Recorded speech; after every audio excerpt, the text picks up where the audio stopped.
Card payment. Na-scan ko na to. Atay boss. Okay. Mga sirs, kamakailan nag-change oil tayo and nagpalit tayo ng brand ng langis.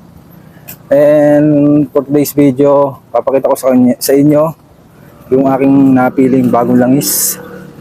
Kasi yung availability, dito lang siya mabibili sa mga gas station. And yung dati nating langis, yung Motul 7000 HTEC 100. Ngayon nag-switch tayo sa Shell Advance Ultra.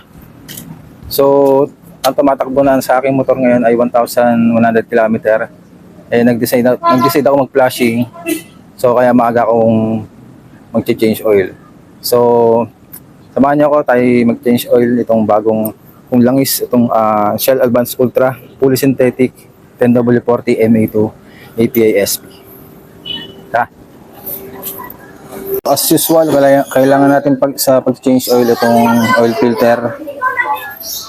Dalawang langis or 1.4 liters ng langis.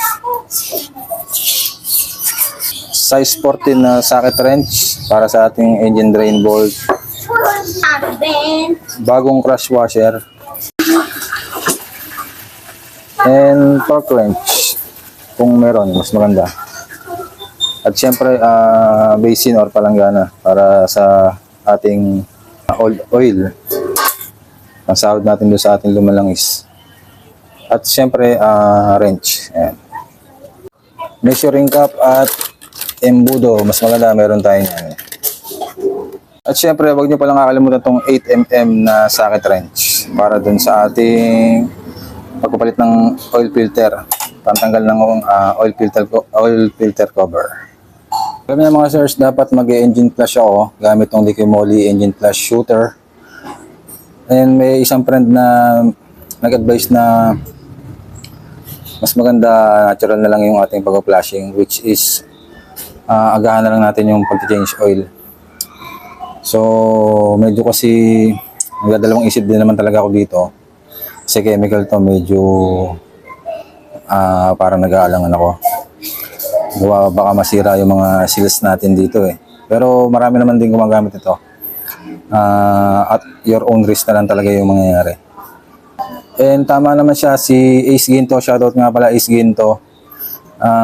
Since nasa oras naman tayo mag-change oil, bakit naman gagamit pa tayo nito? So ngayon, mas pinaaga pa natin mag-change oil dahil nagpalit tayo ng brand. Mag-Shell Advance Ultra na tayo, galing tayo sa Motul HTEC 100 or Motul 7000. So, imbis na 2,000 yung ating pag-change oil, ginawa ko ng 1,100. Dapat 1,000 lang. So, for sure, malinis pa yung langis na yan. And yun na yung pinaka-flashing natin. So, tara, change oil na tayo. Yan, ganun pa siya kalinaw, mga sirs.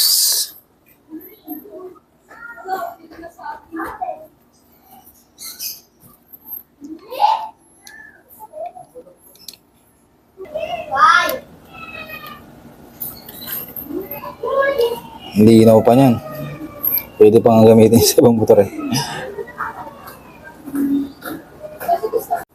Siyempre mga sir, susukatin natin yung natirang langis kung yung 1.4 liters ay kung malaki ang nabawas. Siyempre, palit tayo ng bagong crush washers. Or crush washer. Ayan, bago yan. Ito yung luma. So, ganun yung packaging ng Shell Advance Ultra or ng Shell. Siguro sa mga Shell na ibang product, ganun din. So, meron siya nito. Bago yung kanyang foil. So, una natin ginamit yung pinakaluma, siyempre. Kaya tayo may takalan eh. So, 0.6, ibig sabihin 1.4 yung nilagay natin nung nakaraan. So, tamang-tama naman. Dadagdagan natin ito ng 400 ml para mabuo siya ng 1 liter. And then salin, and then another 400 ml. So yan, 1 liter na yung nasa takalan natin. Lagyan muna natin ng oil filter. Sausaw natin para malangisan. Tapos lagyan natin itong oil filter dun sa lagayan. Sa oil filter naman, dito sa may cover side, oil filter cover side, ayan, double check nyo lang yung mga o-rings.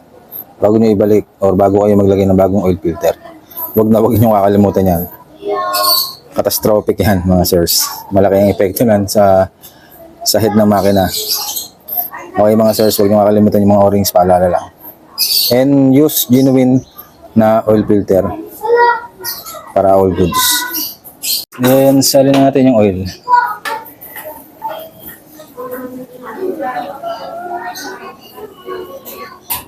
So another 400 ml para makumpletan natin yung ating pag-change oil.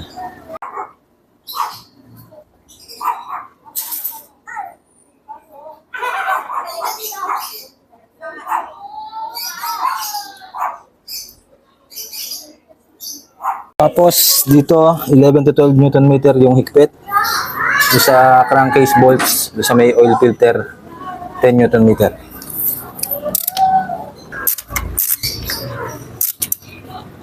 So nakaset na to sa 12.